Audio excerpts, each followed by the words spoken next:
In this episode, I will be telling you how was my transition from the Peruvian culture to the American culture 35 years ago. Funny stories, things that happen, cultural differences.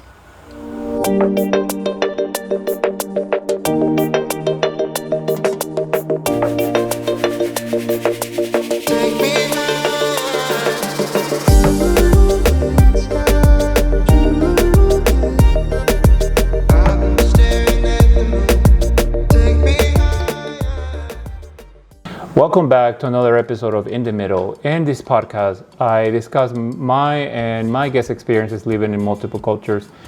Hi, my name is Eddie Minaya. I'm a creative professional in the DC area.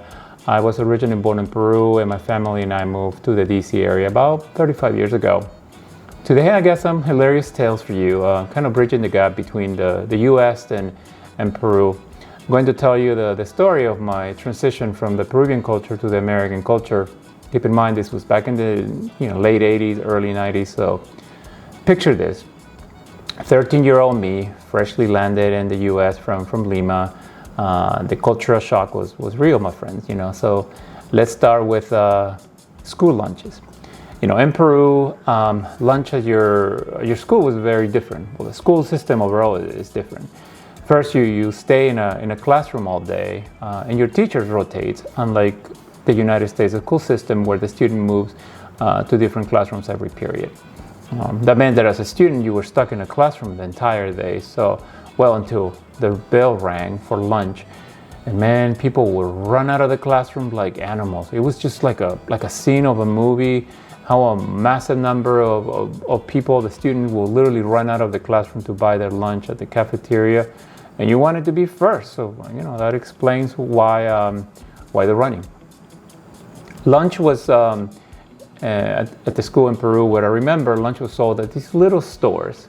It looked much like think of it of a food truck, but not on wheels. So we used to call them kioscos, and you will start to kind of wave your money in front of the lady behind the counter to buy your pan con pollo or bread with chicken, your sandwich of turkey, your soda. Likely was like an Inca Cola, like if you and if you had enough money, like chocolate cake.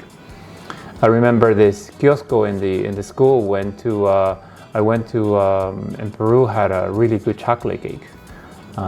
So if you took too long to get to the kiosco, well, then you will encounter this ocean of people in front of you that you had to get around somehow to get in front of the line to kind of buy your lunch.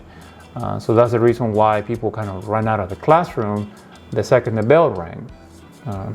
Compared to a busy club, when you're trying to get in front to get a drink, and you're trying to get a bartender's attention to get a drink, well, that's kind of like it was the same experience. But that was not the end of it. Once you got your sandwich, your cold drink, your delicious chocolate cake, you had to run out of there and eat it in a corner as quickly as you could. Forget forks, knives, and the reason why you had to eat it so quickly was many of the older kids, the bigger kids and more popular kids would ask you to share. And if you did, they would just bite the sandwich like completely, almost eat it all, taking the entire thing. And I remember that, well, now it makes me laugh, but at that time, man, the smaller kids, they would either have to skip lunch, bring things like fruits or something like the other kids won't take, so many people found ways to so the other kids wouldn't take your food. So you gotta have to start thinking of a strategy, and your strategy was to run to the kiosco, to the store, buy your food, run out of the kiosco area, and spit.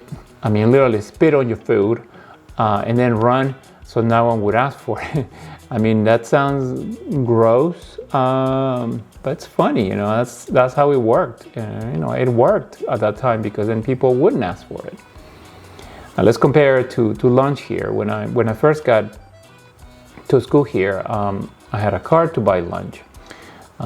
You do the line in the cafeteria, you get your food, and there were things like pizza, burgers, mystery meats, pasta, sandwich, chicken nuggets, not the most nutritious, but this was also food in schools back in the late 80s, early 90s. So I'm sure the menu is different today.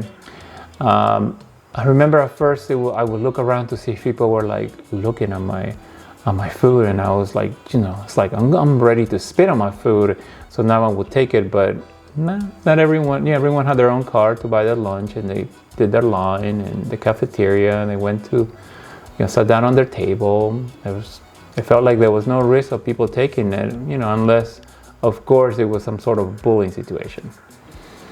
I quickly adjusted to the change, and no, in Peru, at least back then, you didn't have lomo saltado as lunch in schools, but now with this culinary boom, I wonder what schools serve, what those schools are serving, but I have a feeling it's still pretty much the same as it was like 35 years ago.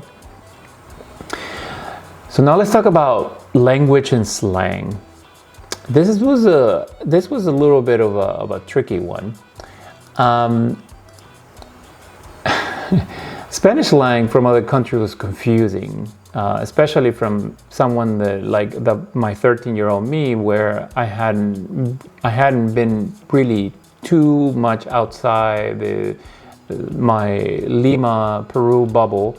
So hearing other people speak in Spanish, but other slang was confusing. And funny at the same time. I remember this must have been maybe a month after I started school. There was this kid from El Salvador in a class with me who didn't like me much. I don't remember his name. I don't remember who he was, but I think, he thought I was, he thought I was hitting on the girl that he liked, and, things got elevated and he wanted to fight me. I was sure scared that I was going to get my ass kicked. And one day in the hallway, I remember he said to me, "Te voy a dar verga." Okay, for the ones that don't speak Spanish, this to me translated to, "I'm going to give you DICK." Yes, that's exactly what it translates to. I know slang from other countries are, sometimes are hard to assimilate, but what came to my mind when I heard this, I was like, I guess he's not mad because I like his girl, but probably he likes me. So I was a little less scared, but, more than anything, concerned for other reasons. Well, I learned that in Salvadorian slang, te voy a dar verga means that he's going to kick your ass. So my response, without knowing what it meant at that point, was like, no, thank you. I'm not into those things. But of course, that answer didn't really make sense, or did it? Because I got away. We didn't fight. I didn't get my ass kicked. It's funny to tell this story today. But I also remember hearing expressions in English like break a leg, before a performance. And as I translated that in my head, I was like, what in the world? I didn't know what it meant. Good luck, until later. But then the first time I heard it, I was like a little shocked and how forward people were to wish other people harm. Well, in this case, it was the opposite. He was telling them, good luck. Fun memories, man. Now let's talk about the holidays. My first 4th of July was like a blockbuster movie, man. It was, seeing those fireworks was amazing. It was like, I was used to fireworks for Christmas and New Year's. That's how, in Peru, that's how it was back in the 80s. And I think it's still like that today. Very different. But now, seeing them the 4th of July was just awesome. And now I really enjoy, the holiday, and I look forward to the 4th of July every year. Okay, now let's fast forward to Thanksgiving. The first time I celebrated in the United States, well, first of all, let's talk about turkey. Turkey was something that in Peru they ate on holidays for Christmas and New Year sometimes. So eating it in November was not much of a change. But once I also learned the reasoning behind Thanksgiving, I understood why Thanksgiving is not just, what it is, the meaning, it became one of my favorite holidays. And also it feels like it starts the holiday season, so because right before December and, Christmas comes the following month. But my first Thanksgiving, my family and I were supposed to go to my uncle's girlfriend's house to celebrate it. It was a lot of us. We were going. It was, and one thing that drives me crazy about my family is that some of them, not everyone, but some of them always are running late. Well, we were invited to my uncle's girlfriend's house. She's American, and it was about noon. And we showed up I want to say around 4 p.m. with the turkey, the beer, desserts, man, and it was at least 10 of us. Well, she was upset. I remember she opened the door. She didn't even look at us, just walked away and slammed her room door and didn't come out. I was like, well, what's happening? Yeah, she was upset, that we were late, and she was like, screw it, I'm not going to celebrate anything with y'all. So, we stayed for like 20 minutes questioning, well, what's going on and what are we gonna do? And then my family decided to leave. So we left and we went back to the apartment. We took our food, our beer, our desserts, and we had our own Thanksgiving back home. But now that I think about it, we were rude for being late, and keep in mind that this is before, cell phones, pagers, social media. So my uncle's girlfriend had no idea how late we were going to be. So I side with her today. She was right for being upset. One final big difference was personal space. Here in the United States, it's sacred. I'm like nowadays like that as well. And I come from a culture where you kiss on the cheek as a hello, even when you meet someone for the first time. And at first, I'm sure I invaded so many personal bubbles. Apologies for anyone who I met back then. I wasn't trying to be fresh. I just didn't know. It's not, but nowadays, it's a little uncomfortable, especially the times that I've gone to Peru and I get introduced to someone that for the first time, and they want to kiss you and give you a kiss on the cheek to say hello, and I feel like that's invading my space, and I think like, maybe are they sick? Am I going to get sick from them? It's just the way I am as well.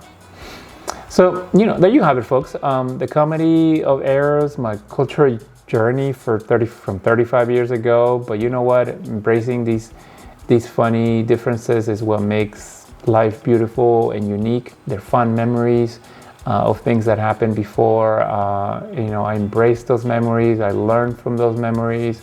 And they're just fun to remember.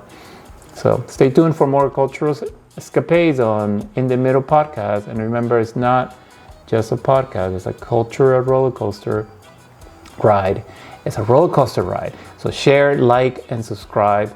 Let's make this episode go viral. And you know what? If you would like to be an episode, send me a DM, tag me in a comment, or email me at eddie@eddyknows.tv. So catch you on the flip side.